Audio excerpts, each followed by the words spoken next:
So we have two different things we're going to talk about today. So let's start off with you and what you're doing, and we get to you. You know what I'm saying? Cool. So since we last chat, you've been working in tech. What has been, on the horizon for you? You've been working on Thanksgiving.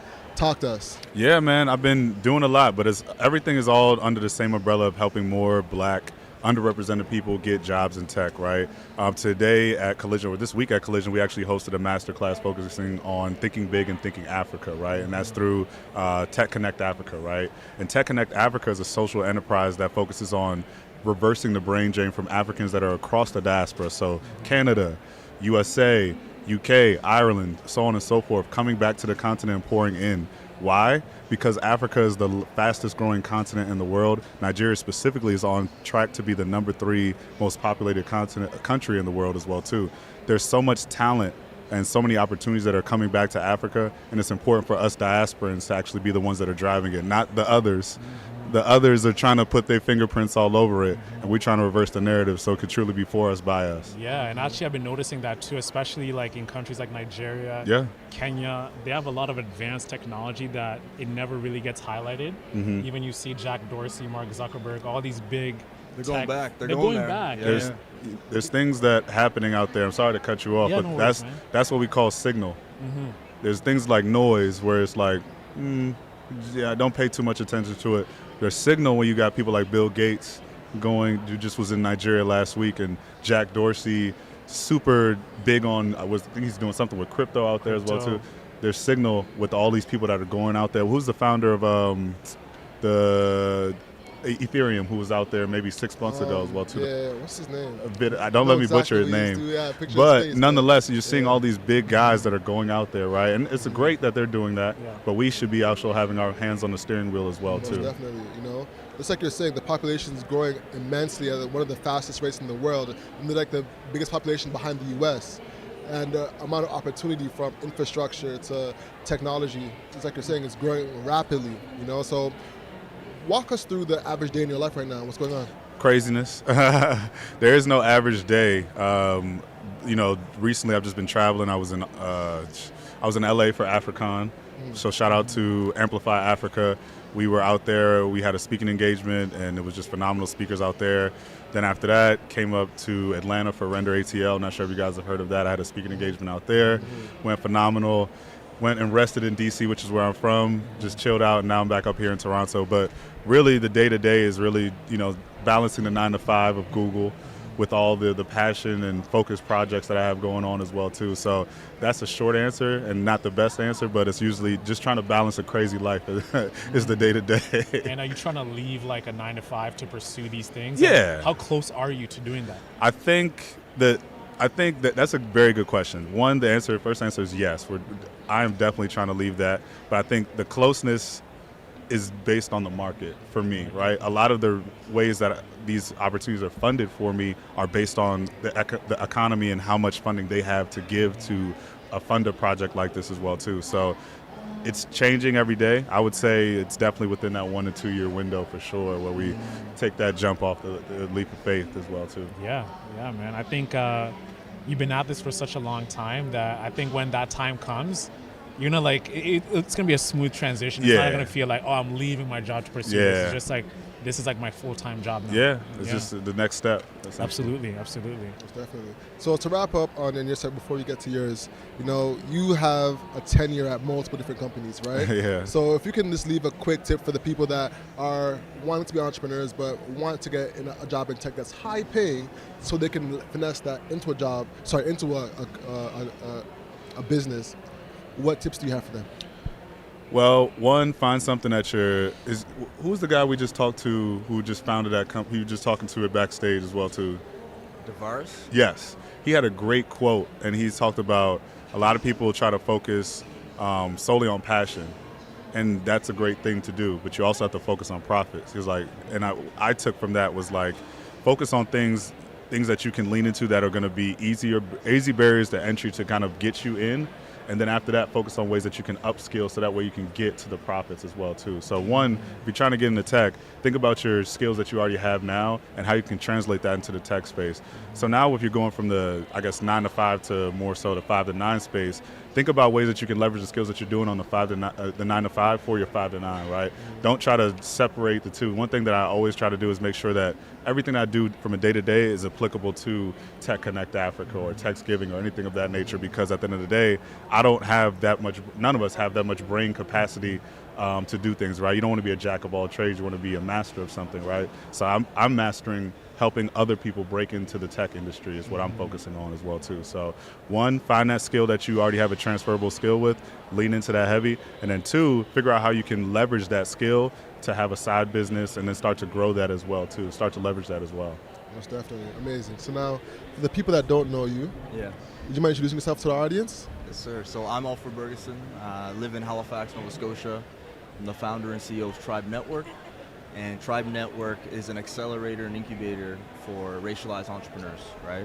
So for racialized founders that are starting their businesses, they need access to coaches, they need access to mentors, they need access to training, they need access to capital. There's a lot of things we need access to that historically we haven't had a lot of access to, right? And I experienced this firsthand when I walked into an innovation hub in Halifax.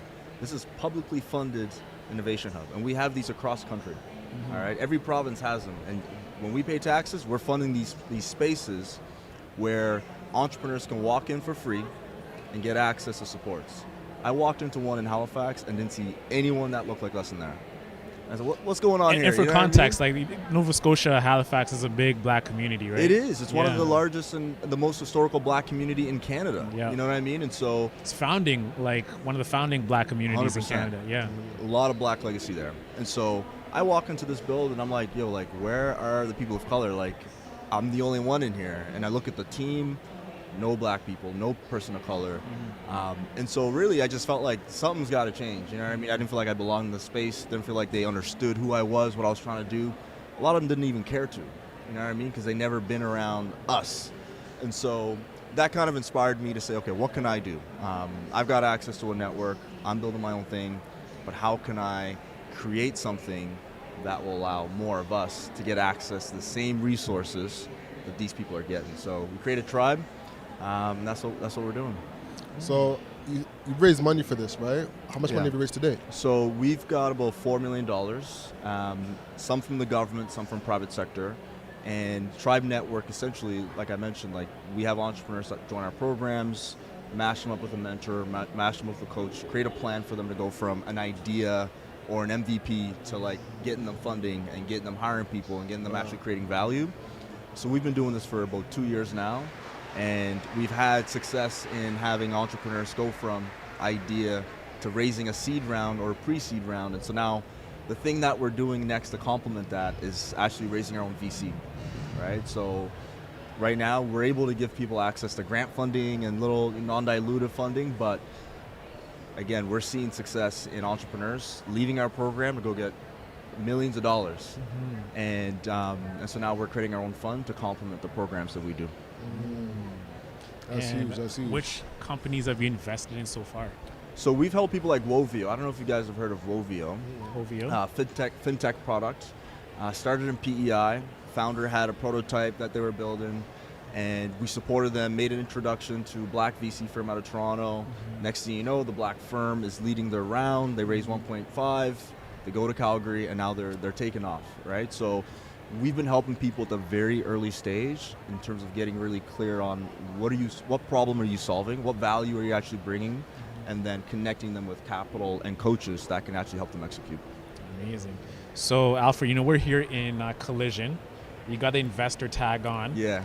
Do you feel like a lot of people come to you and they're like, hey, listen to my idea? When people see an investor tag, they get into pitch mode. Yeah. Right? So what are some crazy pitches you've heard so far when you've been at the event? Honestly, I haven't heard a lot of, nothing too crazy. I've Nothing too honestly been crazy? impressed. I've been impressed by some of the companies that are here. Yeah. And I mean, we're getting access to some rooms, and so we're around founders that are saying we've raised $100 million. Yeah. You know what I mean? And so Collision is really an incredible place to find some talent. And for me, we're raising our fund right now, right? So I'm getting a chance to really better understand, the ones that are being able to raise 100 mil, like what kind of energy they're bringing to those pitches and what kind of problems that they're solving, it's making me realize, okay, this is the kind of It's the caliber of talent. Sure, Yeah. exactly. Can I stop? Let's talk. I was just gonna mention that. Like, I think shout out to Collision because I think there's this like a motivation of like you're at a conference where people are playing at a certain level, whether in VC, whether as a startup founder, whether as a tech professional, everybody's at a certain level as well too. So especially as us, as the people don't look like most of the people here, there's motivation like, okay, when you see something in front of you, it's like, okay, I can go get that too as well. So. Crazy story. So I was checking in this morning, and I wanted the girl to put this wristband on my right hand. She's like, "Oh, no worries. Like, I know you want to. I know your watch is there, but trust me, I've seen like 20 Rolexes today. Like, and they all don't mind having the wristband on the left side." I'm like, crazy. Yeah, like they're paying $14,000 tickets just to be here. There's some like high rollers in here, some big VCs. Sure. So that just really let me know like the caliber of investors and people paying these VIP $14,000 tickets just to be in here. Just to go to that, there's a back room. The back room, just to be part of that secretive back room of like exchanging networks and exchanging information. It's crazy. Yeah. And I want to be clear, I'm not paying $14K to get in there, but it is worth $14K. It is worth Absolutely. Definitely. Just based on who's in there and the types players, of people you can man. rub shoulders with, is definitely worth $14K. Yeah. So now, you mentioned something about having a difference or seeing a difference between the 100 million entrepreneur and the $1 million entrepreneur. What is that difference that you usually see? Really, it's thinking big. You know what I mean? We had a panel the other day, Think Big, Think Africa. It's just thinking big. You know what I mean? A lot of founders, and I would say founders that we've been working with and helping develop, like, they're thinking small and thinking in their local market and not realizing that the world can be their market. You know what I mean? Like, they have the opportunity to solve problems, not just in their local community or in Canada, but these problems are transferable to other markets across the world. So I think those founders that are raising 100 mil and doing all that, like, they're looking at the world as the entire world as their market. You know what I mean? And so that's one piece of advice I give to founders is like, don't limit what you think you can do and try to solve a problem.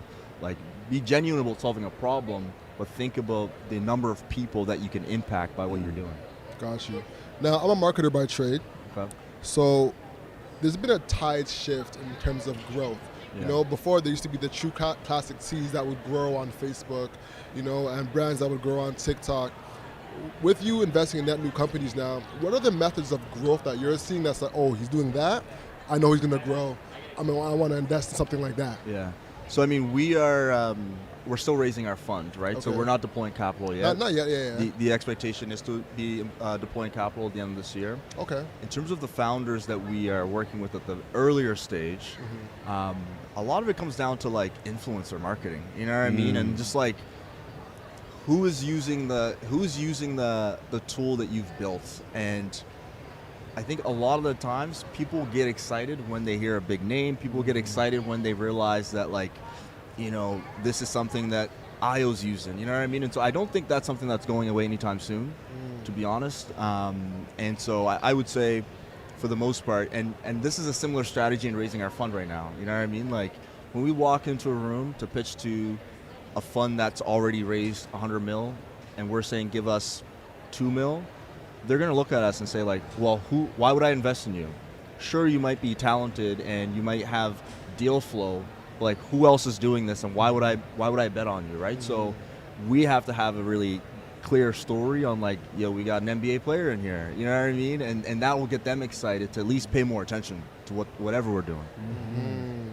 And Social proof. Social proof, for sure. Yeah. And this is for the both of you, Ayo, Alfred.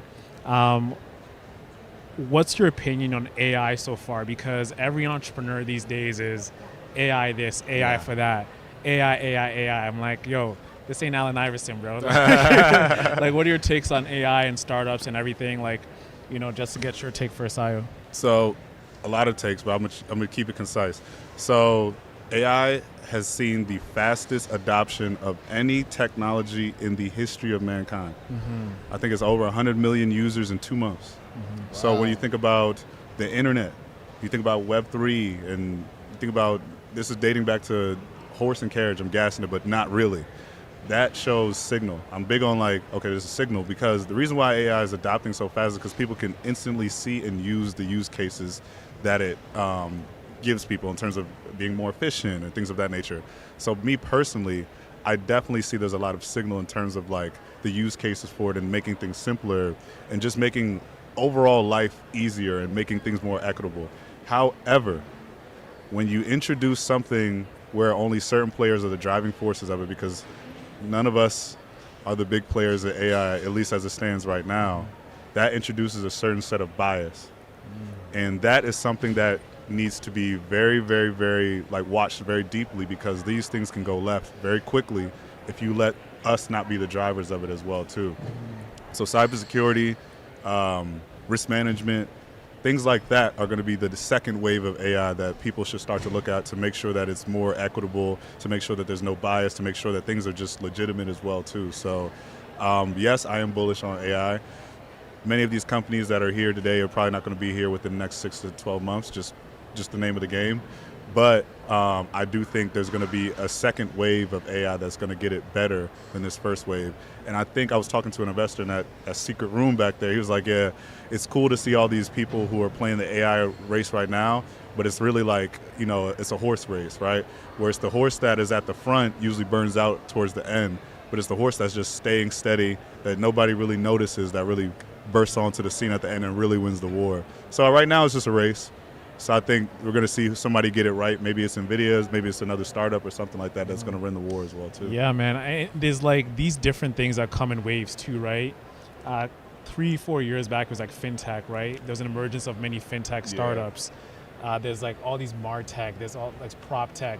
It feels like there's a season for everything, which makes me think of like, okay, AI, like, is this like a season for AI, or then it's going to become a normal thing? I think it's a pivot. It's a pivot. Yeah. I think AI is, like, I don't think it's hype. You know what I mean? Like, I don't think it's hype at all. Like, I think this is legit. And my take on AI is that, I mean, you hear all the time about, like, people talking about jobs are going to change and, like, people are going to lose jobs and shit like that. Like, I think we need to start thinking about UBI now. You know what I mean? Like, the amount of like acceleration that AI has created in people's productivity in the last 6 months alone, like in the next 6 months, you will be able to substitute employees for AI agents. You know what I mean? And so I do think that everyone is going to have the ability to create at a level that we haven't even thought of yet. And really, like, that's one thing I worry about is like, are we prepared for the number of people that are going to be jobless? And are we creating alternatives to what life is going to look like when AI is actually taking over people's jobs? Can I add to that is he's right, and I think that's, if we know this now, and when I say we, nobody could, but that's what I'm talking about. We need to be proactive in learning and getting skills in AI before you become jobless, because we're going to be the ones who are going to be. We're already marginalized in the technological space, right? So it's important that we have some cognizance that, jobs will be lost, industries will be shifted. What are you going to do to take advantage of this? Because if you're an early adopter of this, you can be a change maker instead of somebody who's impacted by the change as well too. You know. You know, there's a movie with Taraji P. Henson where she was working on rockets. You know what I'm talking about? Hidden Figures. Hidden Figures. Yeah. Hidden Figures. And in Hidden Figures, there was this like pivotal moment where the calculator drops. You remember that scene? Mm-hmm. And the calculator drops, and everyone's in there is a calculator. Her whole team was a calculator because they would do the numbers and walk the whole thing. But the calculator drops, and their whole team is about to get eliminated because they can replace them with the calculator. Yeah. So Taraji is that's the new thing. We got to learn how to operate that so we can keep our jobs. We're in that stage right now with AI. You know, and we got to figure out how to operate it so we can keep our jobs and grow. Yeah. And even with us, man, like with editing the show, like we're using AI to edit the the filler words, even the clips we make, like how to like splice them up. It's just like put the video in there, it's gonna splice it up, add the captions. And before, I remember just 2 years ago, I was adding captions manually. Bro, hours. Just to make one clip. And now you can pop out like 6-7 clips in 2 hours. It's crazy how things are changing. You know, it's scary at the same time, but it's also inspiring of like, you gotta like elevate yourself to the next level, because if you don't stay ahead of the game, especially in the media, if we're not looking ways to innovate, we're going to get left behind. You know what I'm saying? Yeah. And there's going to be AI podcasts of like someone like, you know, like Drake singing. There's like that Drake song. Yeah, there's going to be AI podcast. Like, that's a fact. Have a debate show about the Lakers and like take Skip and whoever Stephen A. Smith, and have a debate on a podcast. Yeah, that's what's coming up. Most definitely. So as we work towards wrapping up, you know, what's next for you guys? What's next for me is this summer we're going across the country and raising our fund. So that's what we're doing here. Across Canada or America? Across Canada. Okay. Okay. So right now we host an event in Halifax. We're here in Toronto. In 2 weeks we're going to be in Montreal, doing the same thing, you know, on the circuit at Startup Fest, meeting with investors, meeting with founders, and then we're going to Calgary. And we're going to do the same thing in Calgary. And then later this year we'll be in Africa with Ayo and the Tech Connect crew. Yeah, Nigeria? Yeah, we're going everywhere, man. Everywhere. We're going. So December 7th, we will be in South Africa. And speaking of that, Kendrick Lamar just announced that he'll be in South Africa during that same time as well too. So, you know, we're going to be there for December 7th. Then December 14th, we'll be in Nairobi, Kenya as well too. Then after that, December 22nd, we'll be in Lagos, Nigeria. Then December 27th, we'll be in Accra, Ghana as well too. So this is again that Tech Connect Africa movement, where yes, you as the diaspora in Canada, U.S., UK, wherever you're at, come home. Come make an impact on the continent. Come connect with fellow Africans who actually live on the continent as well too. So bringing everybody back through summits and conferences as well there too. And we're also going to have a good time.